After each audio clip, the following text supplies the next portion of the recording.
and Jen. Welcome to Shrink Chicks. How did it feel, first of all? I've been waiting for this moment for a long time. Thank you for having us today. Thank you for having me. Thank you for the honor. Okay, first for the audience, introduce yourself, our wonderful host and moderator today of Shrink Chicks. The hostess with the mostest. Of course, I'm Vlada Rultenberg. I am a therapist here at the Therapy Group. Best place to be. And the host of today's episode of Shrink Chicks podcast.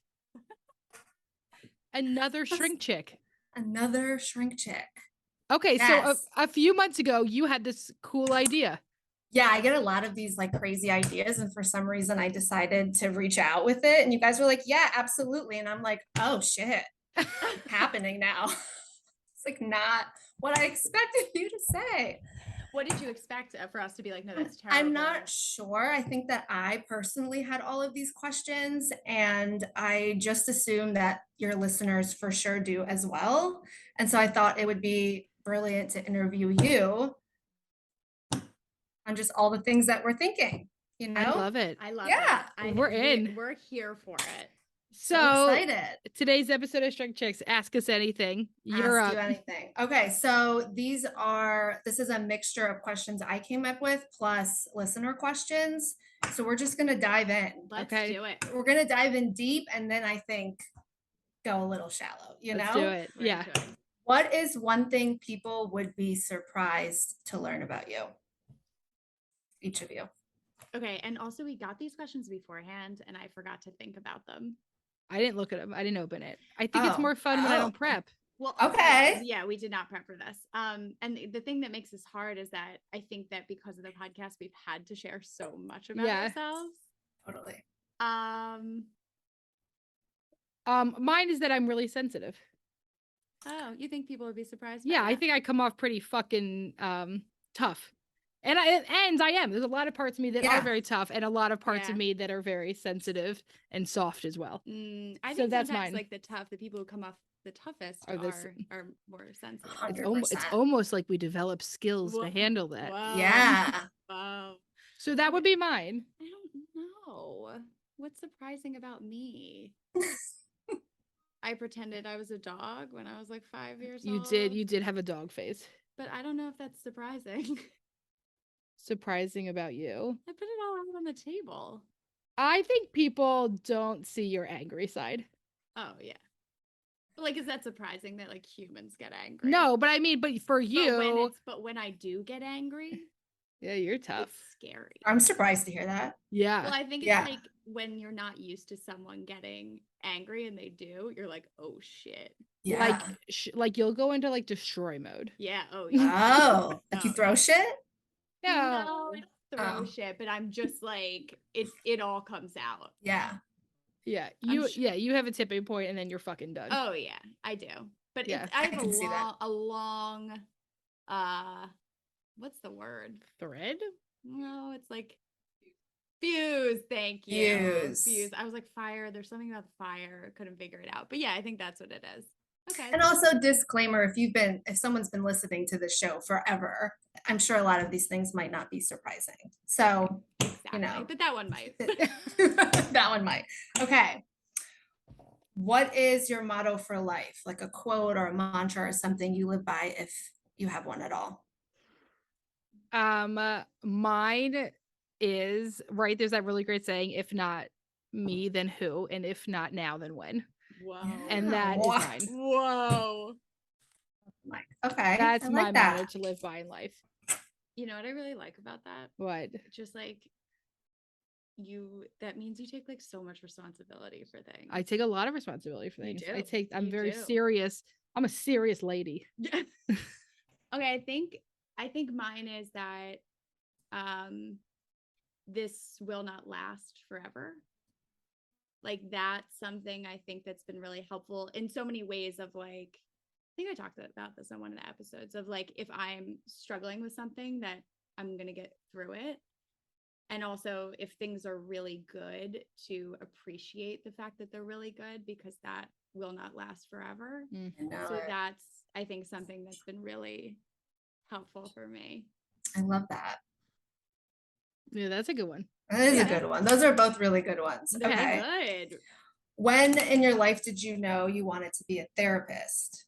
And what do you think influenced this decision? Okay. So when did I know? I want to say really early, like really early. I like being a peacekeeper was almost like my role in my family. So I think it just felt really natural. And I had friends. It always felt really good to be the one that like people came to with things. Yeah. I don't think I knew that I wanted, you know, of course there's a lot of shit that led into that of like, you know, being the savior, like, I was told that I was too sensitive. And so it was easier to focus on other people's emotions rather than my own. And so I was giving to other people the thing that I wasn't given. And I think that that in and of itself fulfilled me in a lot of ways. So I think that role felt really natural. When did I made the decision? I was told I would never be successful as a therapist. So, yeah. By who? You know, by my mom. And so it was more, you know, it's her own insecurities. Sure. Like, and so, so I went into the business world and was so unhappy and realized it was so not for me. And so it drove me into being like, whatever, fuck it. Like, I'm going to figure this out. I'll see if I'm successful in this. And turns out it was the best decision I've ever made. But I had to go through, you know, realizing what I really didn't want to do in order to figure out what I wanted to do. That was a good answer. Yeah. What does mom think now? She's still struggling with herself. And so times, you know, it still comes out that they still think it's going to fall apart. Yeah. I think there's always like a thread of like anxiety in my family. And so I think you know, that's always there. But once again, I'm able to separate out that is not personal to me. She's very proud of me. And at the same time, there's still anxiety there. So, but once again, I'm able to not internalize that like I maybe used to when I was younger. Yeah. Amazing. I just knew I didn't want to be a teacher. And that's what I went to school for. You did? I didn't know that. Yeah.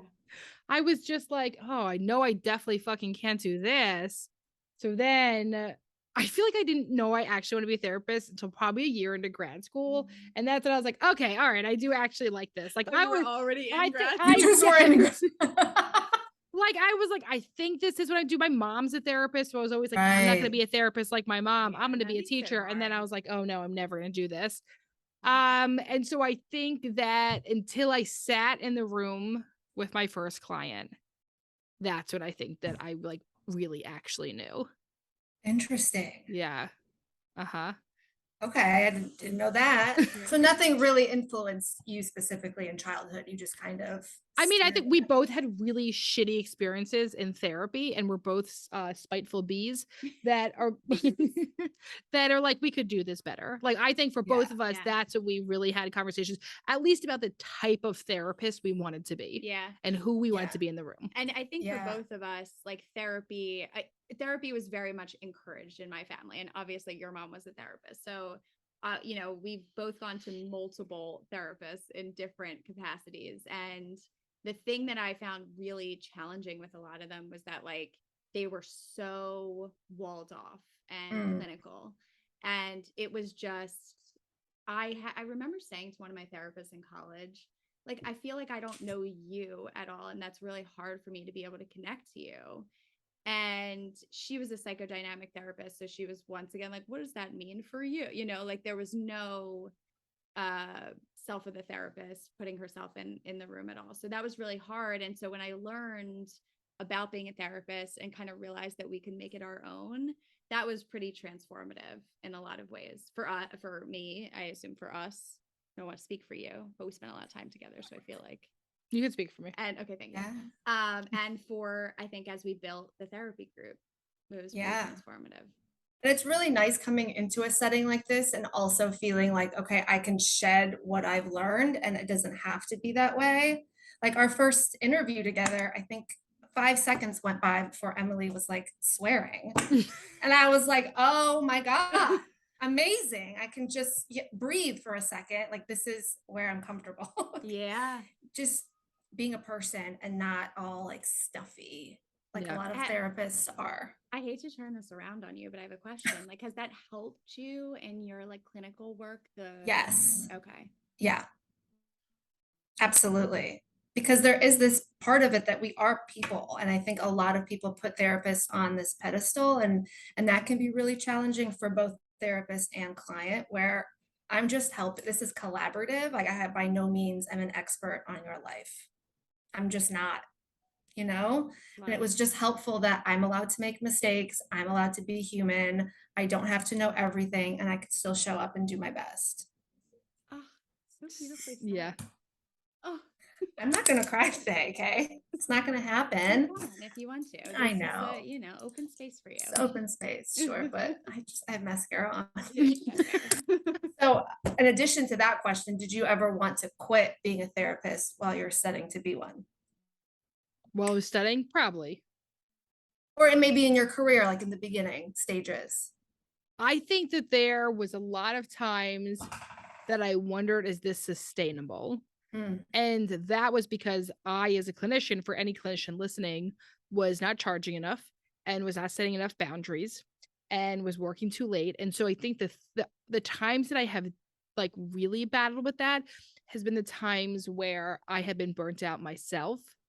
And right, and it makes everything else harder. I would say that's the only thing, is that there's certain parts people really expect therapists to do this for free, right? Like, I've heard people be like, oh, like people charge too much, and like, you should just do this because you like love it. Like, why do you charge for it? But like, oh, wait a second, you can love your job and you still should be getting fucking paid for it. right. And so I think that there has been something that we really work with, especially with our clinicians, about. It's like, you should get paid for your time. You work really hard to do this, and you think about your clients all the time, and you read about them, and you do extra studying outside. And like, you take on a lot of the kind of Yeah. emotions around it too, like in that, to be able to separate that emotionally. And I think, to piggyback off of them, that when you're newer and you're still learning a lot, it's easy to feel like really insecure in the room, or it's easy to not set boundaries because you really care about people, and or to see clients really really late because you really care about the work, you're really invested in it, but it can really take a toll emotionally on you without the ability to set boundaries and the ability to have balance in your life. And so I don't know if I ever thought about quitting, but yeah, it was kind of like, is what we're doing right now sustainable? And I think that leads to a bigger conversation of, you are allowed to make changes in your practice and the way in which you're practicing over time. Yeah. That you don't just have to stay in one place. You are allowed to change your hours. You are allowed, as your family changes, as your lifestyle changes, you are allowed to make those changes. And I think that that's really important to remember, that you don't have to stay in one place as a clinician. You could change your specialty, right? You can like study different things. That there's so many ways that you can change and evolve as a therapist. And I don't think you fully know that until you've been in it for a longer time, because you think that this is just how it's always going to be, but it absolutely changes. And so I guess just allowing ourselves to grow and evolve has been really helpful in the ability to sustain it. Yeah, we've talked about this before, but this is a very difficult job when you're having a personal hard time. It's not, you can't just show up and do some paperwork and get paid. You have to be really present and work on yourself. Yes.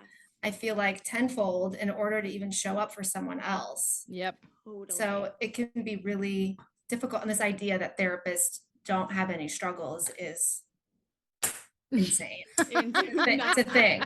Right. Not true. Not true. But I remember thinking that when I was Yeah. younger and starting therapy, like thinking that my therapist had it all together, and I don't know, probably not, No, there's no No. chance. No chance. Right. And so, no chance. and I think that a lot of that comes down to like how we, on top of that, we have to put a lot of work into taking care of ourselves outside of the room so that we're able to function. And like, sometimes that's really hard. Like you have to put a lot of work into that too. Yeah. So, and we deal with shit all the time. Life is challenging. Do you think, this isn't what I had before, but do you Yeah. think since COVID, it has evolved in a different, like, how do you think mental health therapy, just the space in general, has evolved in any kind of way since COVID? So I think that there was a trend switch even prior to COVID, especially with like Gen Z and millennials becoming very open about therapy. Yes. I think COVID made it so much more accessible, right? That like all of a sudden, like it was everyone was talking about going to therapy. We had all of a sudden some businesses that were paying for people to go to therapy. Companies bring therapists in, but we had a massive increase in like TikTok therapists and Instagram therapists. And for better, for worse, it's out there. Right. And so I think the trend was already happening before. I think it has continued since COVID. I hope it keeps going. I hope that this is so normalized now. I think for individuals it is. I don't think it's there for couples. I think there's still a lot of shame and stigma with couples therapy. But there's definitely been an increase. I mean, we have the data to prove it. Yeah. And I think it's talked about more, right? That like it's, as we're talking about it more, people are feeling more comfortable, open. And because COVID was this like global thing that we had to deal with, and it was so widespread, it's like everyone was going through it in different ways. Right. So it became so much more normalized to be able to say like, yeah, I'm really depressed, I'm really isolated, I'm really struggling. Whereas before with the stigma around therapy, like everyone might have been feeling that way in different ways, but didn't feel as comfortable talking about it. Yeah. Gave everyone a reason to say, yeah, I'm not doing well. Absolutely. Because why? But some people really thrived, which I find so interesting. Yeah. Yeah. True. Gardening and cooking and things like that. All right. They probably didn't have kids, you know what I mean? Right. They got hobbies. What do you think is the biggest misconception people have about therapy? I think that it's going to feel good all the time. Yeah. That it's like a quick fix. Like the thing I'm thinking about is it's going to take away your anxiety, or it's going to take away your depression. Yeah, it's going to help you cope, but it's not a magic pill. No. Yeah, I think people think you're going to leave feeling good every session, that you're never going to have any emotions towards your therapist. It's a normal part of therapy to get mad at your therapist or get frustrated with them or to feel stuck, you know what I mean? Or have like anything come up around that. It's a very real relationship. And I think also, yeah, the fact I wouldn't say generationally, where this generation's like really patient, right? So like sometimes it takes years. Yeah. And the patience. I think a lot of people don't like hearing that. They don't. Yeah. Because I think, there's this idea of like, oh my God, I'm gonna have to go to therapy for years. But like really, and maybe you'd work on your physical fitness for years though. 100%, but you don't think about it like that, right? Like you don't think about, oh, well, I have to, actually I think about it like that. I'm like, that sounds, sounds rough. Don't you think that if someone was like, you got to work out every week, I'd be like, I can't do that, but I could give you once a month. That sounds, that's what I could give you. A lot. Right. Yeah. And it can feel daunting when you think about it like that, but also like once a week, every other week, it ends up being, it goes by pretty quick. Like I can't, even when I think about when I first started going to my therapist, like it flew by. Yeah. So it's, I think the idea of it is really daunting, but it takes time, and it also takes time for you to start to build a relationship with your therapist, that it's not going to be easy day one to go and talk to this person that you've never talked to before, be able to like spill everything you feel shame about, have struggled with, trauma. And so we always talk about how important the therapeutic relationship is. And so sometimes it just takes time to feel comfortable enough with your therapist to be able to talk about some of those things too. It's like dating. And sometimes it's just not a vibe. Like it's not a fit. Yeah, okay. Exactly. And that's okay. And it's not personal to the therapist. No. But I can see how from the client's perspective, it is very daunting and risky of like, well, what if we don't connect? Then I have to start all over. Yeah, totally. So we get that piece, but also what's the alternative, Right. Takes time. You stay where you're at, yeah. Yeah. If you weren't a therapist, what career do you think you'd be in? We asked this question when we interviewed. Oh yeah, do you know this is part of our interview process now? No. Okay, so if you get to a second round interview, here's the secret. Now, if anyone's ever applying and listening to this, if you get to the second round interview, one of the questions we ask is, what would you be if you weren't a therapist? Wait, I think you asked that. Do we ask it to you? We probably did. It's our favorite question. I think I said I have 0 idea. So sometimes we get hilarious ones. There's been some really wonderful ones. Really good ones. But our answers would be interior designers. Yeah, we love interior decorating. obviously. We've talked about this before. Right, right. Oh, you have? Okay. Yeah. If we were to be I'm learning therapists, we would make therapy offices. Oh God, we'd love doing that. Or like staging. We've also just gotten, because we've built so many offices at this point, it's like become so much more natural to us, and we have like a similar style. So we always say like we wish we could decorate our houses like this, but like our husbands wouldn't go for it. A little too feminine. Too femme. I love that. We're And it's rocking that all stuff. very warm and inviting and comfortable. And people always say something about the office and a space. And I think it just adds to the overall feeling you get when you walk in somewhere that could be really scary. So I think it's an important component for sure. And that's how we felt. Also, like, I don't know about you, but I've personally walked in therapy offices before that I'm like, yeah, what is this Yeah, place? like I saw there was one, I forget if it was somewhere, but there was like a clown picture on the wall. Wait, I'm sorry. That was an office that I used in grad school. Yes, that's what it was. I know exactly. I know what you're talking about. There was a room. Didn't you just talk about how you hate clowns? Maybe that's part of it. Millie, my daughter, Millie was talking about it to you. That's what it was on the phone the other day. Wait, why a clown? Okay. Why the person have a clown, or why is my child scared of clowns? I can answer both questions. No, I can see why Millie is scared of a clown, but why was it in the therapy office? We're not great fucking questions. Was it like a cute Actually, when you're in grad school, right? You just got like assigned to whatever room you were in to do like your clinical experience, and the room I was assigned to, the person had a bunch of clown pictures and clown statues in their office. I'm like, how can clients feel comfortable coming into this? That's my I do not know. Like, you could be the best therapist in the world if there are clown pictures all over the It's weird. Like, that it's will weird. Me. Yeah. Yeah. It's weird. Clowns. Yeah, I forgot that happened. Clowns. So interesting. Yep. Okay. Moving on. What has been the most difficult part of running the therapy group from the business perspective? You want to answer the real answer, or you want to lie? I'll do the real answer. Managing people. Managing. Oh, I think, and I'll tell you, I have to say, first in my timesheets every week. Sorry.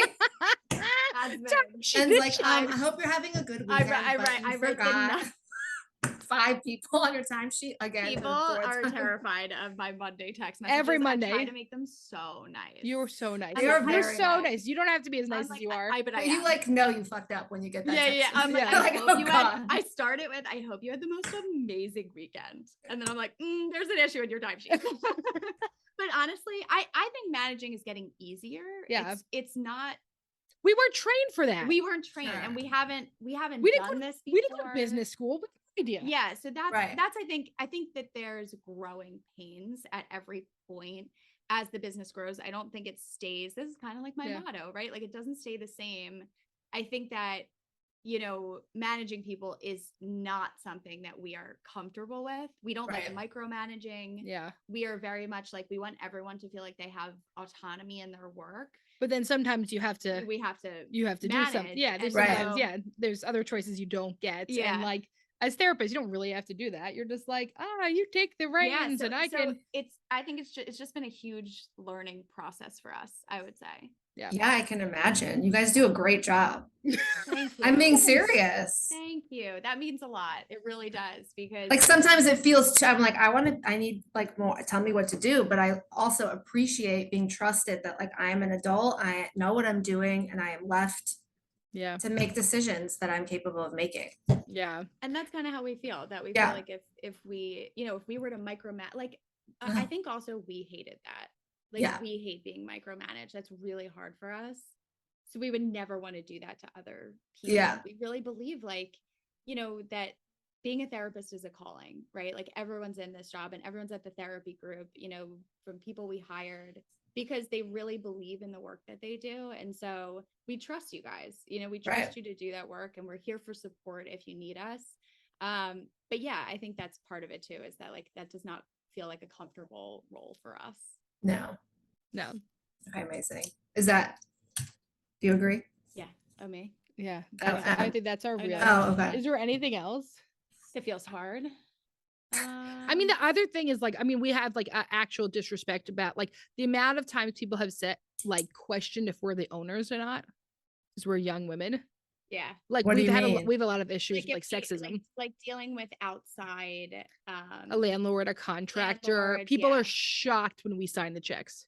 Shocked. Ugh, Like someone like in pisses our me right. off. We have this new like location right house, right? And the contractor like said I to was Jen, working with the contractor. like for we were directly working. months. We're the only people he knows. Text message, everything, and he says to Jen, "Well, do you have to get this approved by someone?" I was like, who? And he was like, Aaron, who is my husband, who we say is the facilities manager because we've had and I was sex. like, Aaron. Because yes, I was like, we own it. What are you And- talking about? Oh my So yeah, God. it's very common that and we get comments all the time of like how like surprising it is, which like doesn't really hurt, no, but it's kind of like it's just interesting. it's that interesting. people are Yeah. so shocked now, Yeah. right? Like when Yes. we were first opening this, like I kind of get it. Like we were so young. But it is interesting that you'll be writing people checks and they still don't believe that we're the Yeah. ones signing them. So is it mostly men or Yes. women? Yeah. Okay. Well, No. that's not shocking. Like, Yeah, of course. I mean, they're all fucking stupid. It's always middle to older men, I think middle-aged I older think men. something we Yeah. also had to learn is like, you know, we very much are ourselves as professionals, right? Like we don't put on a front, we don't try to be anyone that we're not. And I think that like when you're dealing with other businesses or other, like we are very much just us.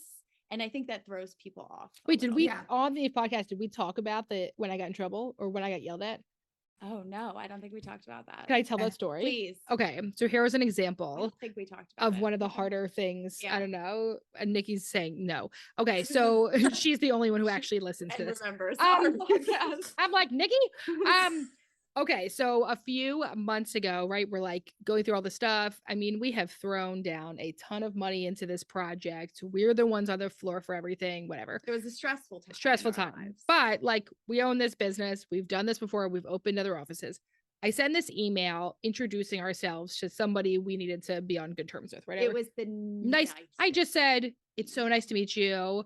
We're in the business of relationships. And I hope that this relationship ends up like, you know what I mean? Like, I'd love to have us a working relationship. And if we ever do anything that doesn't work, please let us know. This is what our job is. This is what's important to us. Like, whatever. Like, I just send this email being like, there was nothing we couldn't talk through, no matter what happens in this situation, right?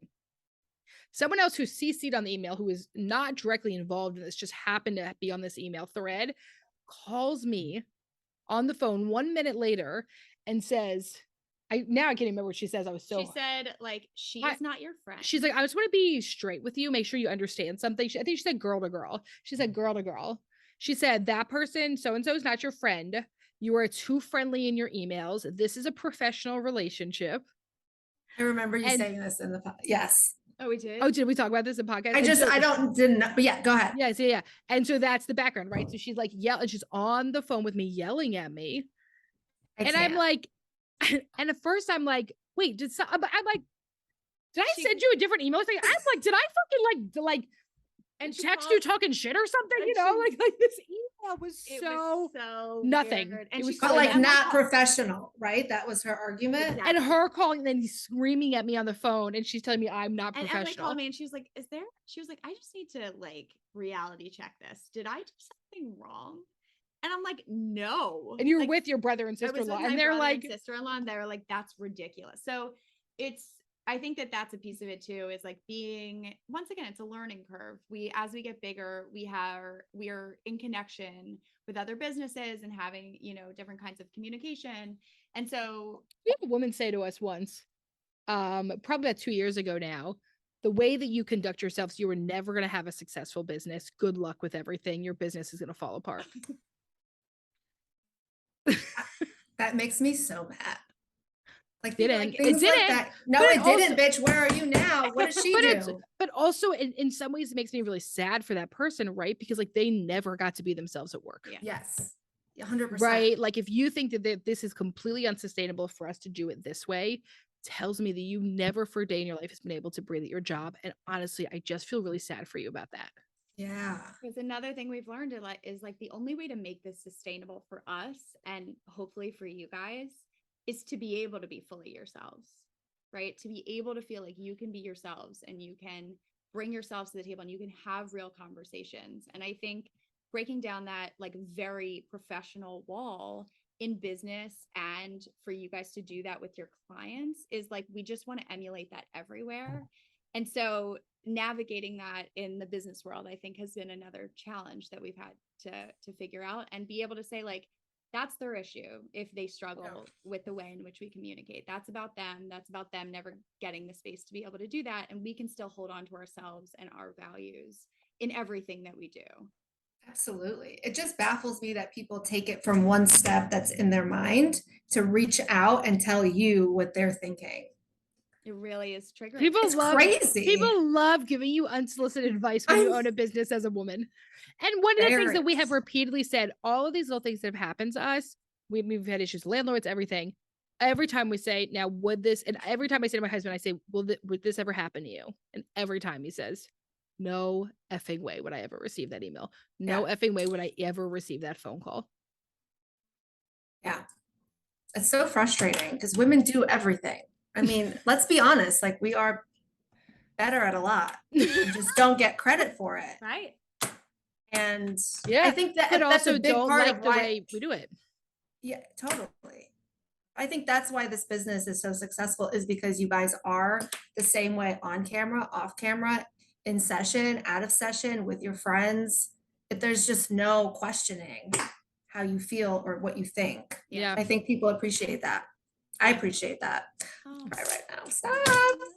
This is really Okay. nice. This is really nice. I'm having a good time. It's very hot in here. That's why I didn't, but I'm gonna just show it, okay? Wait, Yeah, so I love it. Oh, I'm sweating. So wait, yeah, that's fine. the particular office you're in gets very hot It's all at this the- time of day. yeah, A lot of it should be my windows. office. Yeah. It's very hot. I'm sweating. Anyway, what is the long-term objective of the therapy group and ShrinkChicks? So it might be like a two-parter if they're different. It's a great question. Can you tell us? Yeah, I'm gonna be honest. We've never Had a goal. Okay, I love that. Throughout the almost 9 years running this practice, there was no point where we said we want to own a practice as big as it is now. So what we've done, I still say I don't want to own a practice as big as it is. Every month I'm like, can we just bring it together? So what we've done is just like read the practice and like how it's growing, and we've just grown with it. And so we wanted to serve people in whatever way it needs to serve people. Yeah. Mm-hmm. And so we don't have an objective other than we know that we can figure it out as we go along. That's what we've done this whole time. And so we've never sat down and be like, I want to grow this practice to this amount, or I want to expand to this state. We've kind of just like read what was coming in, what people needed, and have hired accordingly, have adjusted accordingly. And so I think that's something that we've tried to do. I think ShrinkChicks is to make therapy relatable no matter what, right? To like never use psychobabble, to explain terms to people, to make it a relatable way. And the other function of ShrinkChicks is obviously to market for the therapy group. Sure. Right. Like they're there's ads on it, but like I can promise you, we make kibbles and fucking bits. We make like no money from the actual podcast. Are fun to do though. Those ads, Jen and her sex voice, I'll live for those ads. So I'm so glad to hear that they're also entertaining. Yeah. So, but ShrinkChicks is to make therapy relatable and also to market for the therapy group. It's never been to like have a gajillion listeners or to make all this money from it. Like, you know, like it's never going to be like the main thing. It is a sect of the therapy group. Yeah. Amazing. What is each of your individual objectives for life? What is your goal in doing what you do each day? We talk about this a lot. Yeah. Yeah. We still have nothing. Jen's is to eat out every night. I was just going to say, when you said that, honestly, I'm like, yeah. Is that not the greatest? It is. Ever? That's the only thing that Jen matters. wants to eat out. So Jen's goal. Yeah. Every night. Every meal. No, your goal was meal, I want to eat out. I want to be able to eat out every meal. Be able to eat out every meal. No, but I think like from like a balance perspective, I want to be able to have time for myself and balance the business at the same time. Right now, I think I have a bit of a work addiction that I'm trying to break. And I'm so, because I just like focus a lot. This week I've been pretty You've good. been so good. I just haven't done much. Yeah. Sometimes you need those weeks. You do. Yeah. So I think just having more balance, like being able to feel more balanced, less anxiety around business stuff. I don't know what that means or what that looks like, but I think being able to have more balance in general, more time for my family. I mean, I think I was put on this planet to be Millie's mom. That's Like if she has a good life, that's good for me. Like I feel very like, I think that was like something that came, I always knew what I was doing in work and I didn't really know why I was becoming a parent. And then when I really started to understand the point of being a parent for me was to raise good humans and to do that. So I feel very much like that's a really important role for me. I would just love for therapists to come here and to work here and leave toxic environments. Yeah. There are too many really bad places that burn out clinicians. And so like for me, like I really do feel like a big part of like my personal journey is to like save the therapist.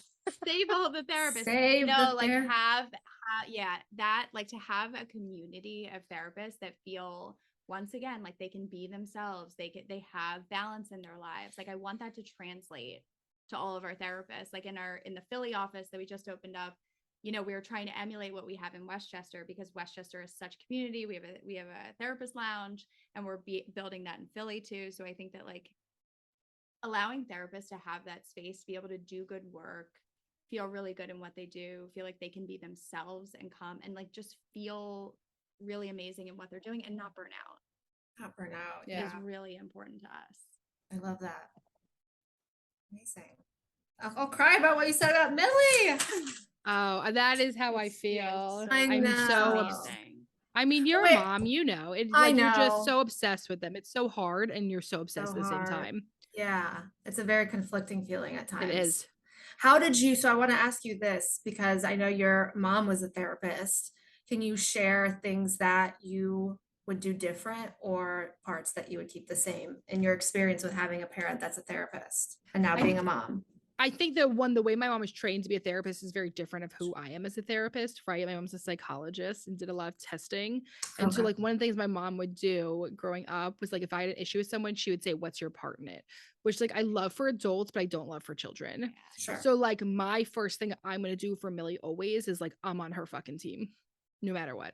I do not care. I will, and you're like this as a mom too. Like I will beat a bitch. Like I will fuck a kid up. Don't touch my like I am gonna have Millie's back first. Yeah. That relationship to me, my familiar relationship, my relationship with my daughter is gonna always come first before like, you know, being embarrassed at school or worrying about what another parent thinks of me or something like that. Like to me, that is like one thing I would do different. And I just think my mom's trained like, you know, a psychologist is like a little bit different of like how just the relational work I do.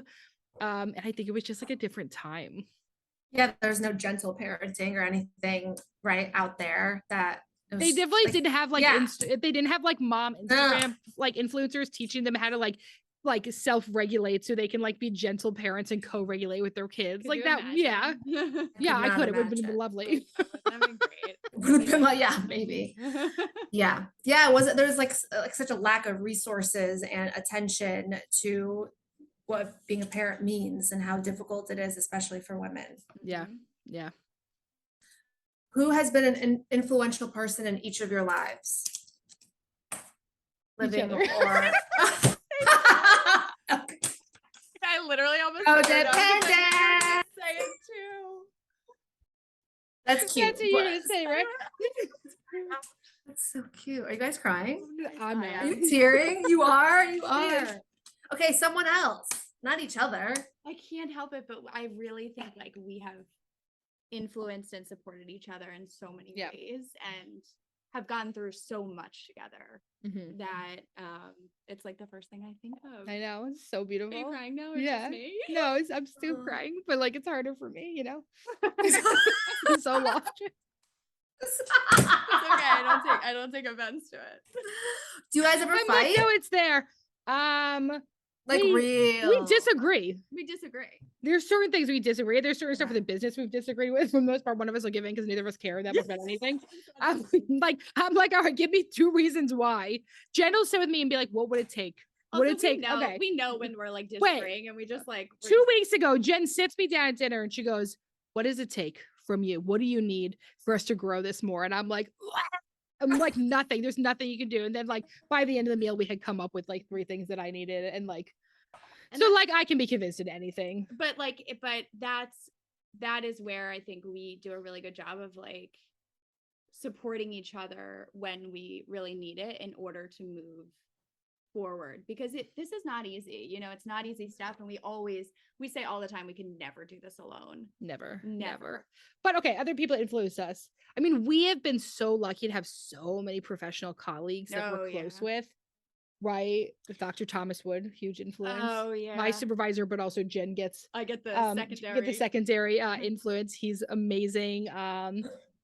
We have had so many great pieces from like a lot of people. Yeah. You know, we'll like try things out and see if it works for us.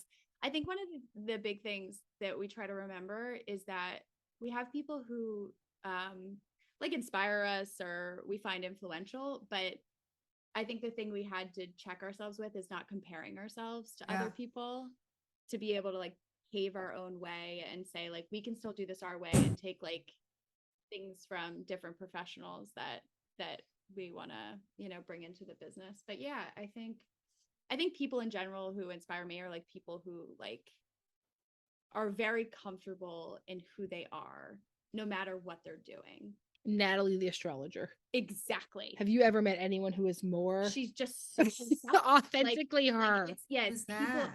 Natalie who did the birth charts on the episode. Yes.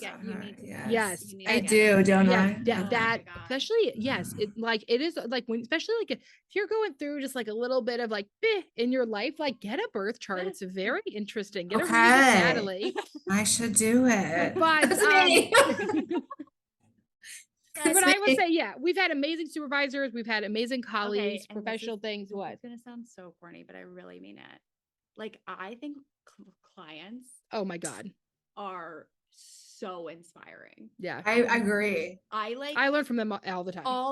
Like, I sit with clients and I'm like, holy shit, like you are so brave. You have done so much. And I am so impressed with like the resilience that clients have. And I think that has been hugely inspiring. Mm-hmm. And the parallels sometimes of your own life and what's happening for you, seeing it in your clients, it's like weird sometimes. Yeah. And you see, like, they get through really, really hard things. And that's what, once again, I try to remind myself, like, no matter what we're going through, we're going to get through it. Like, there's human beings are incredibly resilient. They really are. So adaptive. We just adapt and just keep it moving. Exactly. All the time. We're gonna do it. What's your favorite TV show? Handmaid's Tale. We're obsessed. But yesterday was the season finale, and I don't know what we're gonna do with our lives after this. Working moms. Wait, what? What about Yellow Jackets? Oh fuck, we love that too. That needs to come back. It is coming back. It is coming back soon. They're done filming it. Thank God. Yellow Jackets. Yellow Jackets, The Wilds. I didn't love season 2, but I love the show The Wilds. They canceled it. I know. The Wilds? Because season 2 wasn't that fucking good. The Wilds. Ted Lasso. Funniest Someone fucking just show. Told me about that. Oh my gosh, Ted Lasso. If you want to just feel pure joy, that's exactly watch how. Ted Lasso. Okay, Ted Lasso, The Wilds. Pure joy. Yes, Ted Lasso. Need some good shit to watch, I'm telling you. Okay. So yes, but like we both watch Handmaids anywhere from 5 a.m. to 8 a.m. on Wednesday mornings. Immediately at like 7 a.m. she'll be like, did you watch it? And immediately call each other the second it's over, and then like go through. I'm on multiple Handmaid's Tale group chats, and I listen to a podcast after each episode that it goes through explaining everything. It's so symbolic, and like the writers are so incredible, the actors, just everything about it. We're obsessed with Handmaid's Tale. I like that show, and then and sometimes when there's like a long break, you It's so- forget and It it's is hard to get back. so long in between their Yeah, seasons. it's Yes. painful. It is like a year and a half. It Painful. is Yeah. really At rough. that point, I've like moved on. Yeah, I don't of course. even You watch remember. like a million Yes. shows in Yeah. between. Yeah. Amazing. What is wait, I already asked that. Sounded good again, but all right. The wrong page. What is your attachment style, or what do you bounce back from? How has it evolved? What was it in childhood? Maybe Anxious it's all of avoidant. that.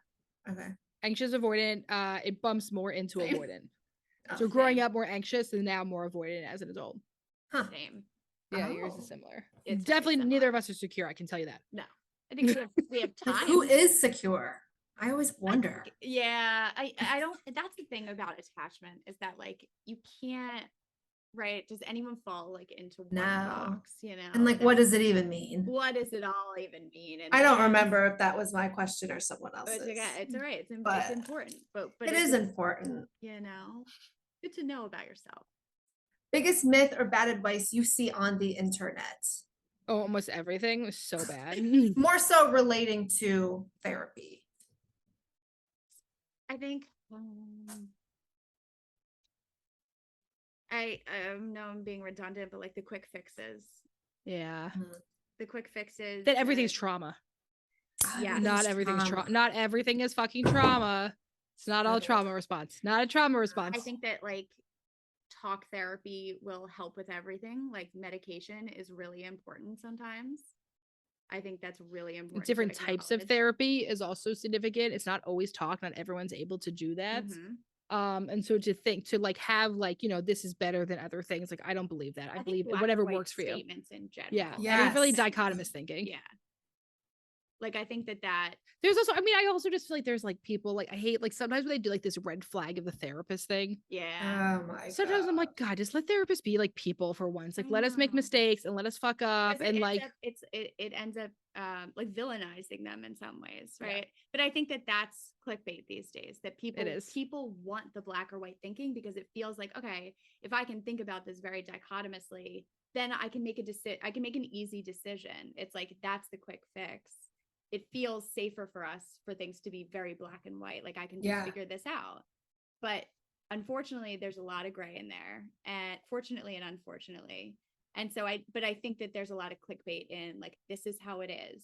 And so people make those statements in order to get a lot of that, you know, the likes, the acknowledgement for it. And so I think any dichotomous. The internet's a wild place. it is. You gotta watch out if you're not in a good space, because it can eat you up and you can Yeah. be really convinced that your entire life is wrong. Right. All of a sudden. It's like, wow. If you're feeling insecure, you're struggling with something, it's easy to attach yourself to these things and then be hard on yourself. Yeah. So just being aware of Like, if you're struggling, just get off the internet. yeah. Totally. Yeah. And definitely get off social media. And we know just that's hard. we know it's hard, but it is not fucking helpful. No. No. Get outside. Yeah. Oh yes. What if it's cold, Jen? Put a jacket on. Put a jacket on. Is regret something normal to experience, or do you think it's only in hindsight that we feel it? I think we feel it all the time. Yeah. There's this motto of like, no regrets, live life with no regrets, but what the fuck? Don't we I mean, all if you have can that? do that, you go, girl. Like, if that's actually a thing you can do, but like, I'm pretty sure like you then fall into a diagnosis in the DSM. Like Yeah. you're gonna have regrets and it's Yeah. gonna be okay. And I have a million of that. I'm like, how many regrets do you have? I like So regret what I wore many. yesterday. What'd you wear yesterday? I don't know. It's just Probably like it's just an amazing. example. No, but yeah, I think it's like what's the meaning that we make of regret? Whoa. Yeah. You know what I mean? Yeah. Whoa. Wow. You know, like, because you can think about, I regret this, but it led me to where I am. Mhm. You know, like I made this decision and like, yeah, it could have taken me in a different direction. Like, do I regret going into the fucking moving to New York after college and like going to the business world and being fucking miserable? Like, yeah, that was a really hard time in my life, but I probably wouldn't be here if I didn't. Well, you wouldn't have been in my class. And I wouldn't have been in Emilee's class because I'm obviously so much older than her. Yeah. Are you really? No, I'm like, No, but that's like a it's joke we it's a fun say. insight Got that it, got I'm it, got letting it. But out. like, Like, what? but Jen's 1 year older, and we really like to remind her that she's older. Yeah, like, oh, I'm the baby. But no, if you didn't go, then we wouldn't have been in the same grad Exactly. school And class, so- and we wouldn't so have it's- had this business. Exactly. So it's like not like, oh, everything happens for a reason, but I think that you can have both, where you're like, I regret this. This was a really horrible time in my life. And also it led me to where I am now, that like both things can be true. Everything happens for a reason. That really gets me. You Like, know? does it? Do you have proof of that? How Right. we don't all fucking actually know that. And I think that that's like a way that people try to make meaning of like shit Yeah. situations. Yeah. Totally. You know, Which is okay. We're Right. just out here all trying to we're all, survive. all trying to survive here. This kind of goes along with the question I asked before, but what is the number one issue you see in our society today as it relates to mental health in the therapeutic space? Doesn't have to be necessarily social media related. Oh wow, deep question. Accessibility. Yeah. Would probably be accessibility and probably like cultural and understanding competency, right? Like we have too many people that are generalist that don't actually know how to help someone of a different culture or with an eating disorder or like any type of specialty thing. Mhm. You know, that can be something that's difficult. I think maybe like an ego that keeps therapists from continuing to learn. Like,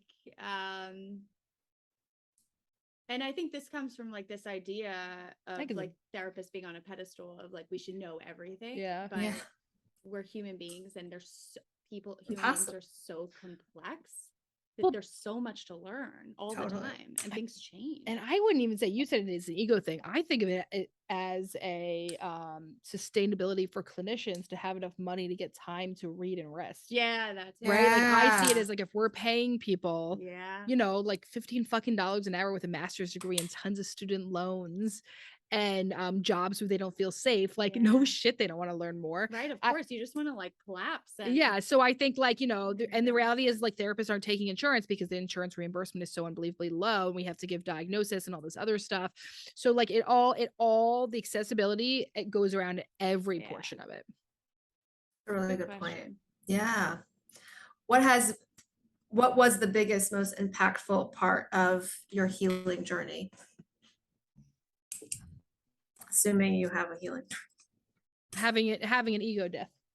Wow. Same. Wow. Getting over my ego. Yeah. I mean, especially like when it comes to marriage and relationships and motherhood, like being powerless and vulnerable, and letting somebody in.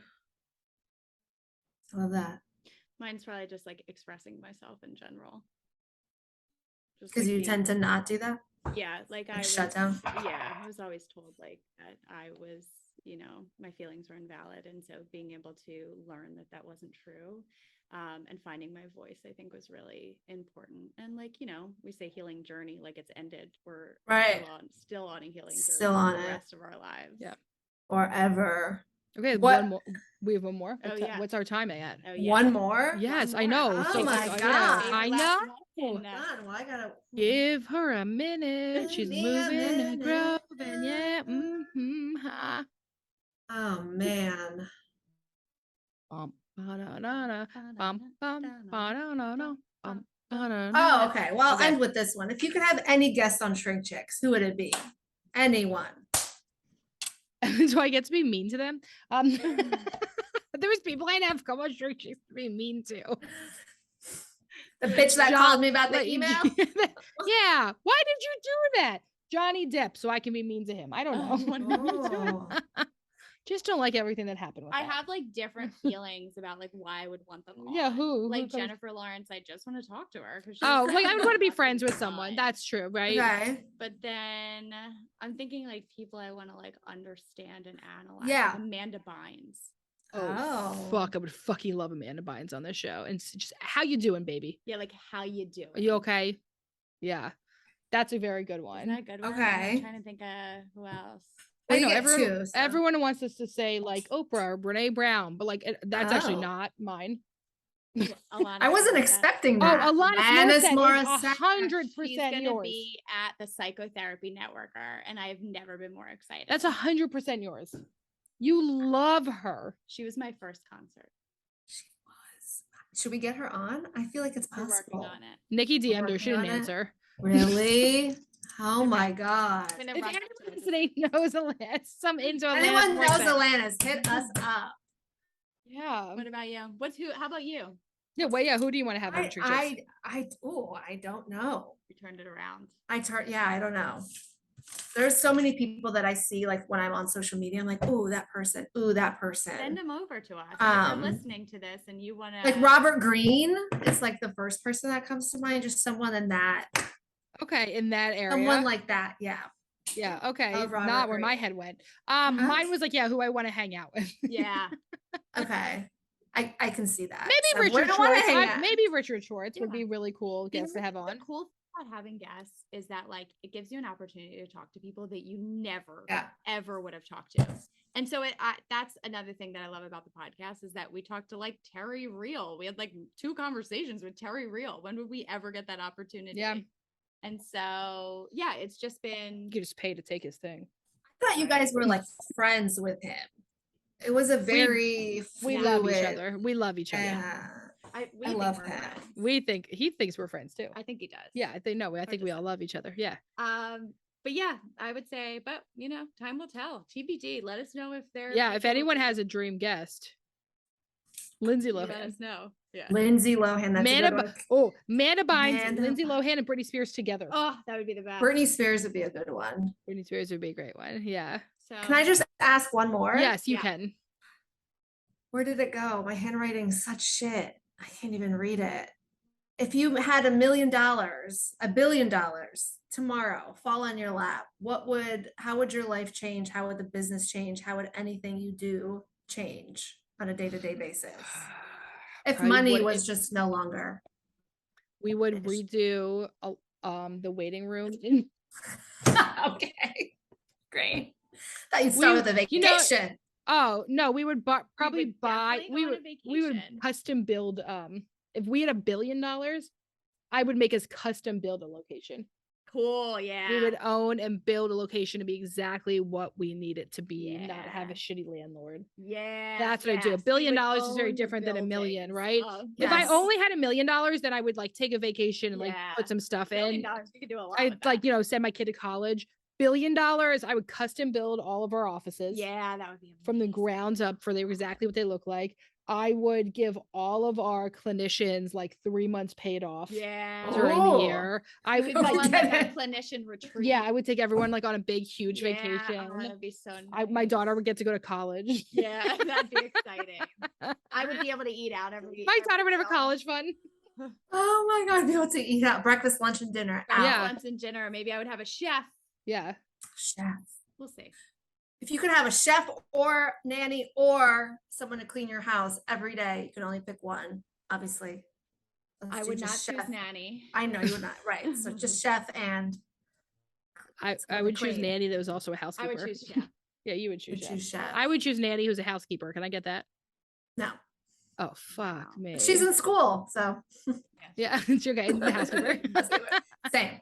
Keep my shit clean, please. Well, hey, you did a great job of hosting ShrinkChicks today. Thanks so much, guys. It's been so fun. Thanks for having us. Thanks for having me. Do you want us to do the outro? Yeah. Thank you. So first of all, if you would like to schedule a session with the wonderful Vlada Rultenberg, she has some availability in the Westchester office and virtually. You can reach out and fill out a contact form. Thank you so much for listening to ShrinkChicks today. If you thought this was helpful or might be helpful for a friend, I don't know why it would be, send it on over. Don't forget to rate, review, and subscribe and follow on Apple Podcasts. We just opened up a new Philadelphia location. If you are looking for therapy in Philadelphia, you can reach on out. We have a Westchester location and we are seeing clients virtually in Pennsylvania, New York, New Jersey, Delaware, Florida, Massachusetts, California. And that is it. Just for now. And don't forget that to grow yourself, gotta know yourself. Yeah. Next week on ShrinkChicks.